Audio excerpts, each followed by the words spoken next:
let's get into some potential transfer news. One that is most definitely not happening is Cody Gakpo. We brought you some rumours yesterday regarding Liverpool looking to move on Cody Gakpo. Spurs are very interested in Cody Gakpo. However, SZY has said no truth in the Gakpo rumours whatsoever. Were you one that got a bit excited when you saw us linked to Gakpo? Is he not one you want? He's not. Look, goal scoring and what he can bring, he's obviously better than what we've got. He's better than what we've got. And let's be serious, that's not going to be very, very hard. Does he fit what we need? I don't think so. I just don't think so. I saw on a few Liverpool players, they're saying, funny enough, he loves to try and cut in and scores. He's always trying to cut in, like a Kulusevski, always trying to cut in, does very, very well for Holland. Listen, he done very, very well when he first came to Liverpool. Has got off the boil. It's nice to hear that we're being linked around Premier League teams' players and actually shopping in a market like that, or at least potentially. But I don't think he's the answer for me. And I listened to your update earlier.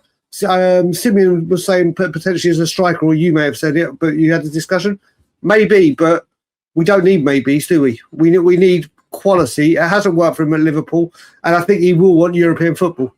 No, I thought he's done pretty well since going to Liverpool. Scored a lot of goals, a lot of assists as well. In terms of pure numbers, he's done really well. He's done fairly well. I think this season just gone has probably been his worst season in a Liverpool shirt as of yet. But I mean, the way I think about it is that if you could bring in a Savinho and a Gakpo alongside him for that left-hand side, I think that would be really good options to have. You've got a different variety of player.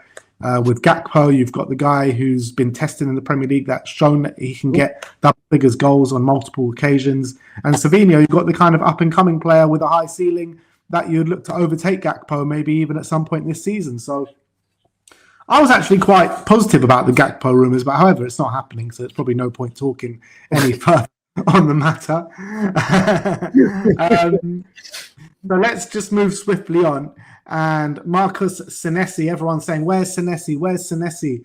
Well, Fabrizio Romano says Senesi will be announced as a Tottenham player very, very soon. And it's a very interesting development, actually, for the Argentine national team, as defender Leonardo Balerdi has suffered a muscle injury, and apparently he's going to be ruled out of the World Cup, which could be an opening for Marcus Senesi to be called up for the World Cup. And I'm actually not too happy about that, because you're looking at Van der Ven, obviously, at the World Cup. If Netherlands go far, he's going to need a bit of, probably have a late pre-season and all that. And I was quite excited about the prospect of Senesi having a full pre-season under De Zerbi, and maybe he would the one to actually start the season over Van der Ven because of that lack of pre-season. Now, that might not be able to happen. Yeah, I mean, but you look at this, but first of all, if Senesi's there, it just boosts me in the Argentina sweepstakes. So if he goes, I've got a Senesi Romero Messi situation going on. So I'm fine. Listen, I think a lot of people got worried about this deal to begin with because of the Iriola to Liverpool and everything. I'm pretty sure Iriola knew this was happening, not going to Liverpool, but he's going to leave Bournemouth, and they would have had the conversation, you're on a free, do you want to? So I've not been concerned about this one, in all honesty, and I think they're just waiting for the actual contract expiry date, or maybe there's an agreement before, so got no drama with this. As for the World Cup, I saw some people talking about this on Twitter just briefly, but also they were mentioning another defender is likely to be called up as well. So it's between two, apparently. But also, you look at it, bruv, maybe Senesi would be favourite to go further than Van der Ven. So maybe Van der Ven will be quicker without Senesi being there. So we won't know, but Netherlands are my sweepstake. They're going all the way. Well, let's see. Wait, what happens? We will get Argentina Holland final. Yeah, that's not what we want. That's really not what we want. No. But yeah, I can't wait to see him in a Spurs shirt. His passing and everything he brings, and like I said, very good left cover and competition for Van der Ven. And just as we're talking of Marcus Senesi, we've actually got an update regarding Senesi. Matteo Moretto saying Marcus Senesi has just signed his contract with Tottenham 4 years plus a 1 additional year. And Fabrizio Romano says Marcus Senesi to Tottenham, done, sealed, and 100% confirmed, all signed. So Senesi, I'm sure you'll get an announcement from Spurs maybe in the next 24 to 48 hours. Who knows when that's going to come? But everyone's fears can be put to the back of their minds now. Senesi is 100% a Tottenham player at this moment in time. So you're looking at Robertson through the door, Senesi through the door, potentially Savinho and Van Hecke, which hopefully they'll get done as well. But Senesi on a free transfer, that has got to be seen as major. Oh, mate, it is major news. And we were just saying as well, obviously, with the Iriola going to Liverpool, that fans were starting to worry and put two together. And as Spurs fans, they normally make 4. Well, today it's made 1882. And Spurs have Senesi, an incredible bit of business. A player that competes with Van der Ven for that position. And well done to everyone at Tottenham, because this is a big deal. He is a top draw centre-back. And first week of June, day before your birthday, and you've got 2 players as a present, brother. What is this Tottenham Hotspur? Because I don't ever remember Tottenham Hotspur bringing 2 players before the start of the transfer window even. And I think as free transfers go, Robertson and Senesi, can't be sniffed at. Well, I have to say, just quickly, if you've got this for your birthday, Tottenham, my birthday is the 22nd of June. So if you can announce Morgan Gibbs-White on the 21st, that would be absolutely lovely of you. Please do that. Listen, I don't know what's happening. Look, you can say they're both free signings and no money's been sent, but that's the case. And the Robertson one was obvious. This one, if he was on a 2-3 year contract left, you're talking about 40 million plus player, without a shadow of a doubt. Other clubs were interested in him. He is a very smart and good bit of business. I think he'll adapt to life in Tottenham superbly. And it's just a fantastic deal. Brilliant to be announced. And Spurs have got 2 through the door before the window even opens. This is like a flying day for us. I think as well, because it's 2 17th place finishes in a row. Everyone's, the rest of the Premier will be like, oh, you're not a big 6 club anymore. You're not a big club anymore. You're this, you're that, you're this, you're that. Well, Marcus Senesi has just chosen to leave Bournemouth, who actually finished where they finished 6th, didn't they? Yeah. Bournemouth. They finished 6th, Europa League football next season. And he's coming to Tottenham, who finished 17th twice in a row. So that just shows you where professionals and football players' heads are at on the size of this football club, Tottenham Hotspur, and that goes for the potential signing of Van Hecke as well, because Brighton are in Europe next season as well. So for all these people saying, oh, Spurs aren't a big 6 club anymore, Spurs aren't this, Spurs aren't that, I think this proves that we are. Well, mate, I'm going to use Dr. Tottenham in a positive way. Bournemouth went on their 18-game undefeated run, starting with a win against Tottenham. So Dr. Tottenham has come back to give us our medicine, and we've got literally this player through the door. It's just crazy. Like you said, 2 17th place positions. You can never doubt that Tottenham Hotspur aren't historically and statutorily wise a massive, massive football club. It has just not been run like a football club. And these 2 back-to-back finishes, everyone knows, like when Martignol came in and that we started our climb, and then players came. There is big, big potential at Tottenham. It is a massive football club. The derby is obviously having some clout and obviously getting his say over. I think Van Hecke will get done before the World Cup, so then it's not in his mind and whatever. And then Spurs could say we have severely bolstered our defence. Now it's time to move forward and getting players out the door.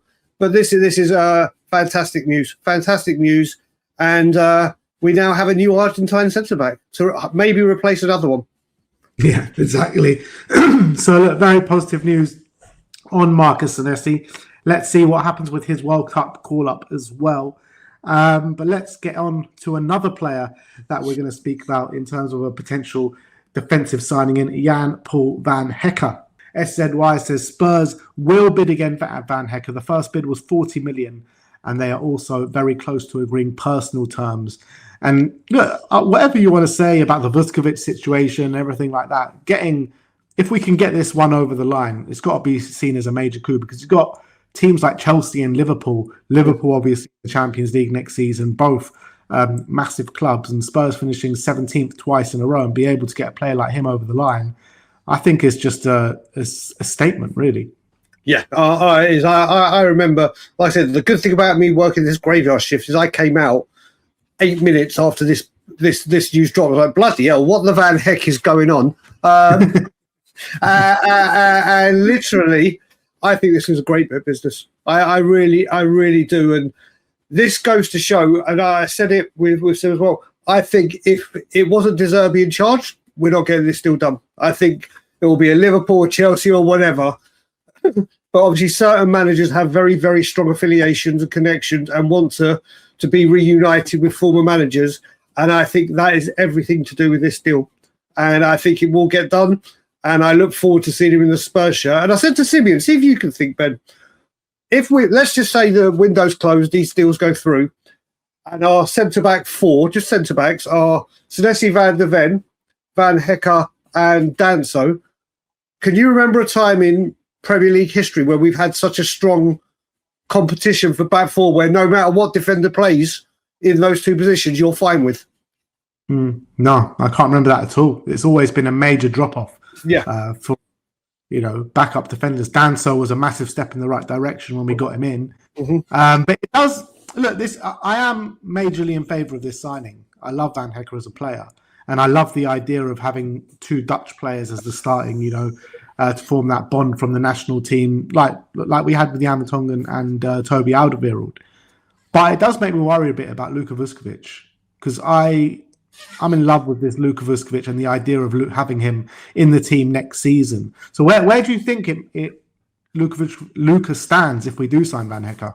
Well, we're going to be going from the Belgian barrier to the Dutch destroyers. So when we do that, well, what I said with Sim is I can see it.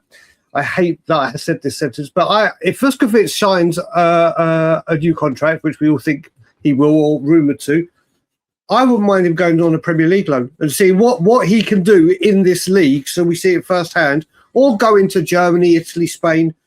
And the bit I hate that is if he smashes it again on loan, it may be my man Kevin Danso that needs to make way, and it becomes Van Hecke and Luka Vuskovic. There's no time for... You put me up on saying that a few days ago.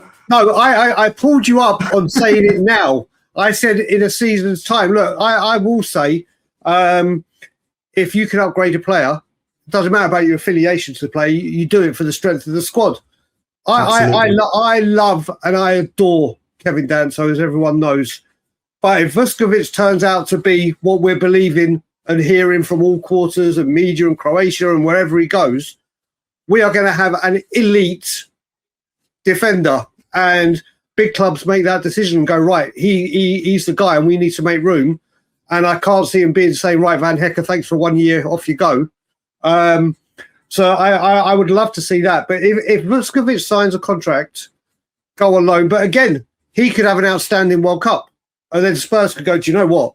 Forget this. So I'm a big fan of Vuskovic from what we've been seeing. Obviously, we haven't seen it firsthand a lot. But everywhere he's gone, he's just elevated and adapted to the league, hasn't he? And the geezer at 18 years of age has got the third best player in the Bundesliga. Yep. And you look at it better than any season Van der Ven had in the Bundesliga. Yeah, and I think what you got to look at as well is, you remember when we say when these youngsters come through, if they're good enough, if they're young enough, good enough, they play. With his physique, stature, build, and experience he's getting. Yes, he's a kid, but you can't class a man of that build, physique and everything as a kid. He's going to be able to handle himself. He might be a bit rash temperamental or timing-wise with the speed of the Premier League, but he is a physical specimen, and he would be right up there in the toughest, strongest centre-backs in the league just from his sheer presence. So, yes, he is a kid, but he's as a footballer, as a specimen, he's a man already, isn't he? Absolutely. And the experience that he's had in men's football, like the past 3 or 4 seasons, he's been playing in men's football since he was 16. You know what I mean? So I think he's ready I really do think he's ready. You look at it, he's gone to the Polish league, which obviously a majority of us know nothing about, but I can imagine it's quite a physical league. Yeah. Then he went to Belgium, which might be a bit more cultured and still whatever. Then he's gone to the Bundesliga, which is compared to the closest kind of style as the Premier League. And like you said, became the third best player and was getting waxed lyrically week in, week out. He just, whatever pool you drop him in, he learns to swim, and he learns to swim quick. So let's hope he can do it in the Premier League. Yeah, absolutely.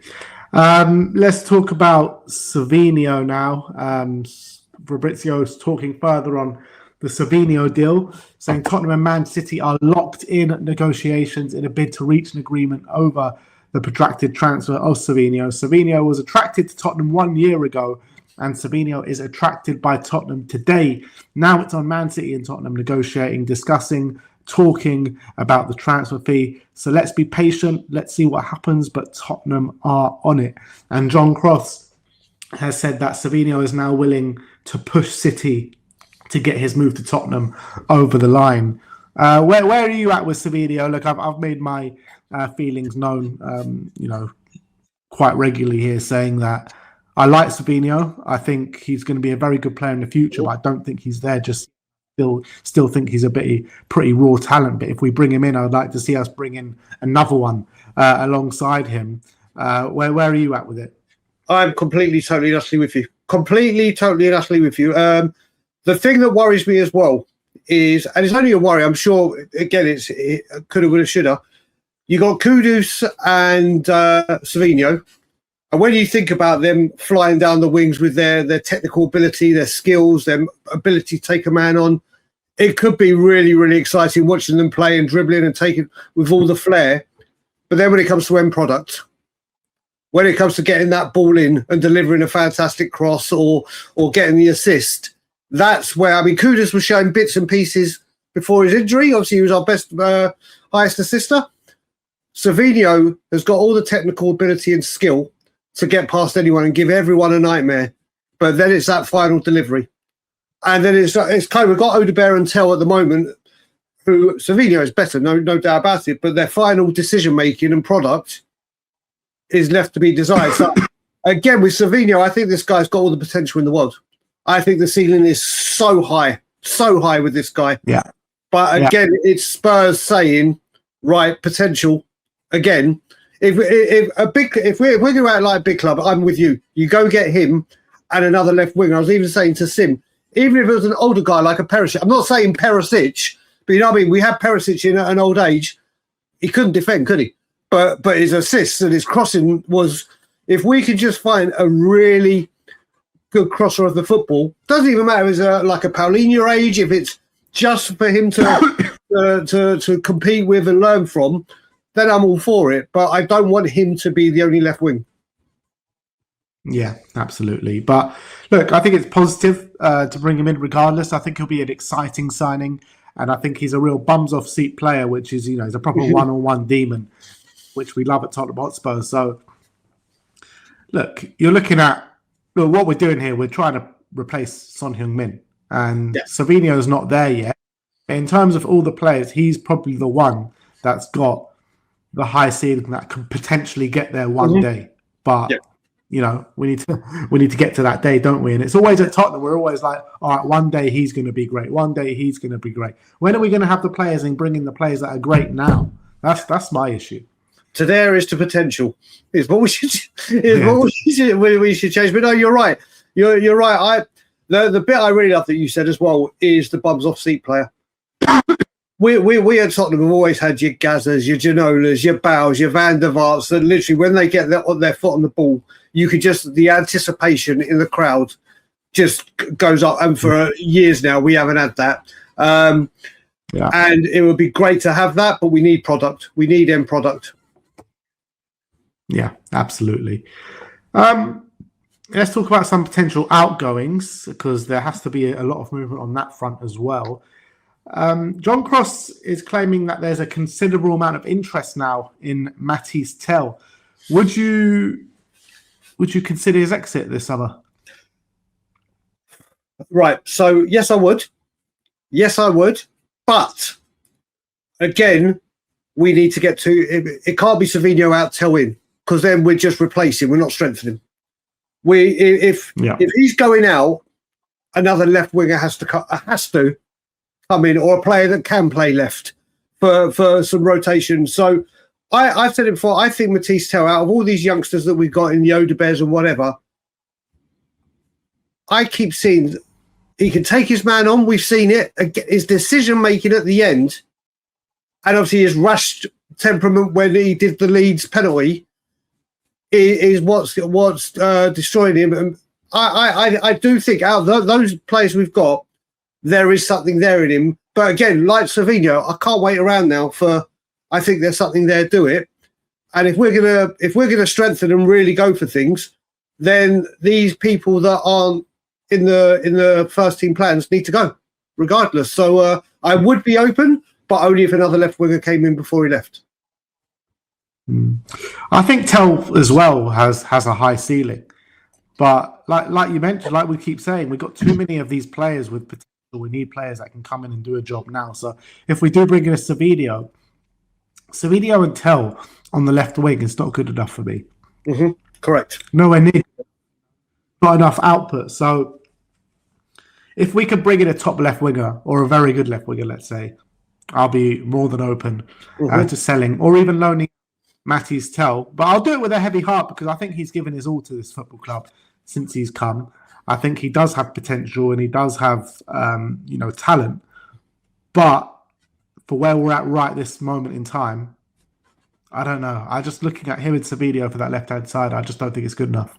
It's not. There's no experience. There's no end product. There's no goals or assists. Like literally, if you look at Savinho since he's been here, yes, he's hardly had any game time or whatever, but it's not good enough. It's not good enough. And we're Tottenham Hotspur that have always had a strong strike force or front line that can pull a rabbit out of the hat, that can bang in goals and rack them up. We haven't got it, and we need open heart surgery on that front line. And there's got to be no prisoners.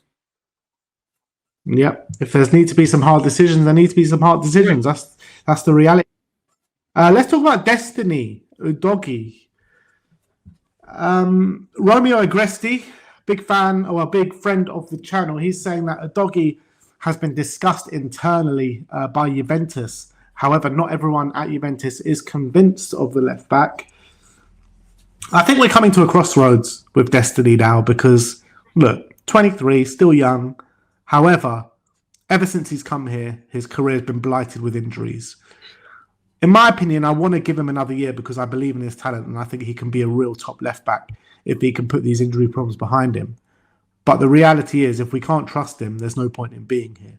And we've got Robertson in now. Sousa will probably go out on loan. So maybe let's see what he does on loan. Give Destiny another year, in my opinion. And if we can keep him fit for the whole season, then I think we've got a top left back there. But if not, then I think we're going to have to look to sell him next summer. I'm a big fan of Destiny. I really am a massive fan of Destiny. I think when he is fit and he is playing, having him there, adding the balance and everything to this squad, he can be a real handful. The first 6 months under Ange, when he got the new contract, right wingers didn't know, or right backs didn't know what to do with him. He was just tearing it up. And even when he came back at the beginning of last season, he made such a difference. And then obviously injured again. And this is the thing, we're just talking about Tell and can't take any prisoners with output. Well, you can't take any prisoners with injuries anymore. We can't sit around and do it. I also think if he has another season like this or previous with injuries, what clubs are going to want to take a punt on him? What kind of club is going to go, do you know what? Yeah, we'll take him. One of the reasons that I've come around with the Robertson deal is I'm really hoping Tottenham treat the Robertson signing, and I use this comparison all the time, like Manchester United did with Van der Sar, when he said, right, I'm retiring, whatever, this is my... And they used that whole 18 months, 2 years to scout for the right man to get his place, and got De Gea, and then look what happened. So Andy Robertson gives you availability. And I hope Spurs use that opportunity to properly scout the next heir to the throne if Destiny can't stay fit. I I just don't want Destiny to go and then, like other players that are injury prone, play a full season for the next club. And we're sitting there going, well, where's that Destiny? But I'm with you. I think one more season. But if the injuries persist, then we've got to look to get out. Yeah, absolutely. But I think when just looking at that report, I think when he's saying that not everyone at Juventus is convinced, surely that's for the fitness, that's for the injuries. Because I think as a player, I don't think anyone can doubt his quality, because I think he's a very, very good player. Yeah. I mean, I was about to say, man, people going on about how he doesn't get balls in, he doesn't get... The first 6 months, he was fantastic at it. He was fantastic at getting balls in. He was getting goals. Bournemouth and Newcastle, he was doing it. So he's got all those attributes in his weaponry. I think those injuries, and I think the doubt that if he goes too heavy or stretches too... But yeah, let's just hope he can have an injury-free season. And if he does, we've got one hell of a left-back. Yeah, you got to remember, last season, a lot of people were saying the same thing about Mickey van der Ven, about, if these injuries keep persisting, maybe we're going to have to make a harsh decision on him. And now he's gone a season injury-free. So it can happen with young players, can't it? It certainly can. Next up, we talk about Vicario, Brian Daigle's favourite goalkeeper. Damasio says that Juventus want a new goalkeeper this summer. Vicario and Martinez are options. Your sound's gone, Ben. Tottenham value Vicario at a minimum of 15 million euros, with Vicario having a lower salary demands than Martinez. And Gazzetta Italia saying that Vicario is increasingly becoming an important target for Juventus. So it looks like Inter Milan things are completely dead in the water. Now Juventus are targeting Vicario. Just make it official, please. Juventus, please just make it official. Look, I wish Vicario all the very best. I think his shot stopping, we saw. Look, you've just got to look at the Monaco game. You've just got to look at the Monaco game in the Champions League, and I think the game after that, where he was absolutely insanely brilliant, and he has got that in his locker. But again, we go back to the calamities. I mean, you look at this season now, and you look at the last free kick we took with Vicario, which was obviously the Liverpool one, which was right next to him, and he palmed it into the goal. And then you look at Kinski's against Wolves. I think against Wolves, if Vicario's in the goal, that's a goal. And we might not be talking about Premier League anymore. He's just too erratic. I thought Lloris was bad with distribution, and you've seen me with Lloris when I've been sitting next to you. This guy's a whole new breed of goalkeepers giving me heart attacks. Wish him well. We've seen his parents loads of time. Wonderful people. I wish him all the best, but I have more faith in Kinski, and Spurs should be looking at a number 2 or a massive rival for him. Agreed. Completely agree. And last but not least, we will finish off on Brian Daigle's favourite midfielder, Joao Palhinha. Florian Plettenberg says that Joao Palhinha wants to make a decision on his future soon. The 2 concrete options are Tottenham and Sporting. Talks are ongoing. Tottenham currently have good chances. However, and as revealed, Spurs want to renegotiate with Bayern. The option to buy was set at 25 million euros guaranteed, with potential add-ons that could be going up to 30 million euros. Tottenham want to pay less. I mean, it wouldn't be like Tottenham to have an agreed fee and to try and get less. I mean, I thought Daniel Levy had moved on from the club. Do you know what? I had a lot of people saying to me, do you know what? This is what a lot of clubs do with loans. They have an agreement. They'll always try and shave some money. And do you know what? Fair comment. Probably does happen. But what I don't get is this guy who literally, thank God for his goals and output, especially towards the end of the season, have literally kept us in the Premier League. We're debating this. Yet we're offering Ben Davies his 13th, a contract for his 13th year. Whether you oppose it or against the Ben Davies, you're doing that, but you can't decide whether to sign the number 6 that De Zerbi has said out in the public, I want 100%. I understand he needs to be back here unless we're going to pump big money into a number 6, which with the way we're going, who knows? I think this is the biggest no-brainer ever. And not just because what he does on the pitch, his attributes, his knowledge, his experience, the way he handles himself off the pitch.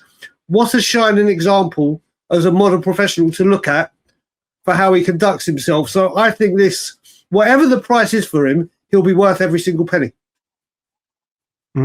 I do think Spurs will get the deal done. However, I get people's apprehensions of it because we need more from our six on the ball than what Joao Palhinha offers. But I think in every other aspect of what Joao Palhinha offers, he'll be a major asset to the football club next season. Look at what he provided for us this season in the shittiest of shitters seasons. He is a main reason why we did stay up this season. You look at the Wolves goal, you look at the Everton goal, you look at the performance at Villa Park as well. So the 3 wins that we had under De Zerbi that kept us up, he was very pivotal to all 3 of them, in my opinion. And it wasn't just that, throughout the course of the season, he popped up with important goals as well. So I think what he gives you off the ball is just a valuable asset to have in the squad. I'm not saying that we should sign him, we should start him every game. I don't think we should. I still think we need more of a passer in the middle of the park. But I think to have someone of his caliber, because what he's good at, he is literally the best in the league at in terms of tackling, his everything like that in the middle of the park. So I would like to have him with a more, of a passing-based number 6 that can dictate the tempo of play progressive passes alongside him. But to have different, that's what you want. You want different profiles of players in the squad. And I think Joao Palhinha will just offer so much, coming on with 20 minutes to go to help us see out a game or play against, a very good attacking side from the start. He has his values. So I think we should definitely bring in Joao Palhinha in. And the biggest point for me, if De Zerbi came out and said, you know what, he did very well for us this season, but we're going to send him back to Bayern. Look, I'd be okay with that as well. I just want what De Zerbi wants. If De Zerbi wants him, bring him in. If he doesn't want him, then fine. Thank you very much for your service. Yeah, I mean, what I will say is as well, if you look at it, Spurs, we definitely know with the left winger, the striker, ball-playing midfielder, you won't find a Palhinha version of that position anywhere else for this kind of money. So if you can without going, oh my God, the money, if you could get Palhinha, who is elite at what he needs to do, at a price like that for a couple of seasons and then focus on the rest of the team, I'm all for it. And then if you look at it, if we play a centre-back pairing of Senesi and Van Hecke, pace is going to be one of the attributes that we're lacking. So you're going to need a protector to see danger and marshal and protect that. There's no one I'd rather have that's available than Palhinha to go, all right, listen, you guys, if you go up or what, I'm going to be there. I'm going to marshal everything. And like you said, you need a squad that has different components. You look at that centre-back 4 that we spoke about at the beginning, all 4 of them are elite at their own attribute. Mickey pace, Danso, obviously aerial ability, Van Hecke distributions, Senesi, they've all got different components and it's that blend and having that variation to say, right, for this game I need this, for this game I need that. I don't need to pull a left back into centre back because so I think when it comes to Palhinha, he offers so much protection. If we do need to defend and we do want to play, got to remember as well, this season going, De Zerbi said when he came in, I'm just keeping us up. I'm not going to bring in too many different changes or whatever. The main aim is just there's going to be I think we'll see it throughout the season, a massive change in the style of football we play. And if we are going to be more attacking, we are going to need that number 6, that pit bull. And like I said, there's no one available I'd rather than Palhinha. There you have it. All right. Well, that is the end of our Tottenham update for today.